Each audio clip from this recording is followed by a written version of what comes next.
Dr Shane Reti. Thank you, Mr Speaker. It's a pleasure to speak to the Substance Addiction Compulsory Assessment and Treatment Bill, which, as has been noted, replaces the Alcohol and Drug Addiction Act, ADA, 1966. Fundamentally, what this bill deals to is compulsory treatment of people suffering from drug and alcohol addiction. As has been noted, the current Act is 50 years old and it no longer reflects modern views of human rights and modern treatment. We had 38 submissions in Select Committee, including the Addiction Practitioners Association, Aotearoa New Zealand, the Human Rights Commission, the New Zealand Law Society, and from the clinical groups, the NZMA, New Zealand Nursing Organisation and RNZ-CGP. There were 4 key themes from submitters, and they were: the first were that the majority supported a need for review and repeal of the ADA. The second concern was that maybe the compulsory treatment criterion was too broad. Now, those criterion hinge around clause 7A and 7B, 7A being the person has a severe substance addiction, and 7B, the person's capacity to make informed decisions about treatment for that addiction is severely impaired. Our response to that is that several things. First of all, the definition of severe substance addiction is only one factor in determining eligibility for treatment under the bill.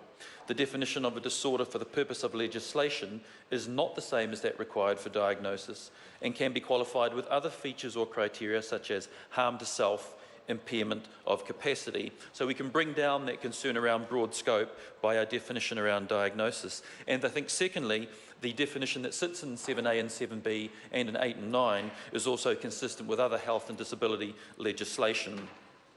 The third concern was around rights and protections, and the concern was that the bill be consistent with the New Zealand Bill of Rights, the United Nations Conventions of Rights of Children, and that it should also respect dignity, human dignity and fundamental rights, and this has been brought in with the drafting.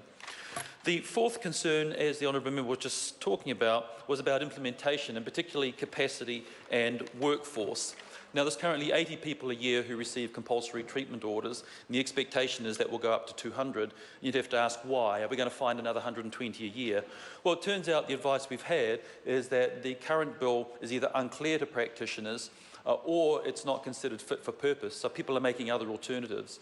So this bill is likely to be more suitable, so the numbers will go up to 200. Now, how will we cope with that 200 people? And I think some of the concerns that have been raised are addressed by the advice that we have. Firstly, the treatment workload will be spread throughout the country rather than to a few institutions. Under the current legislation, the vast majority of patients are sent to the 47 beds at Nova Trust in Christchurch, so only a few organisations may take the greater part of this load. Secondly, the length of the committal period will shorten significantly. Under the current bill, up to 2 years can serve as a committal period. This is being looked at 8 weeks, with maybe an 8-week extension, so it comes down substantially.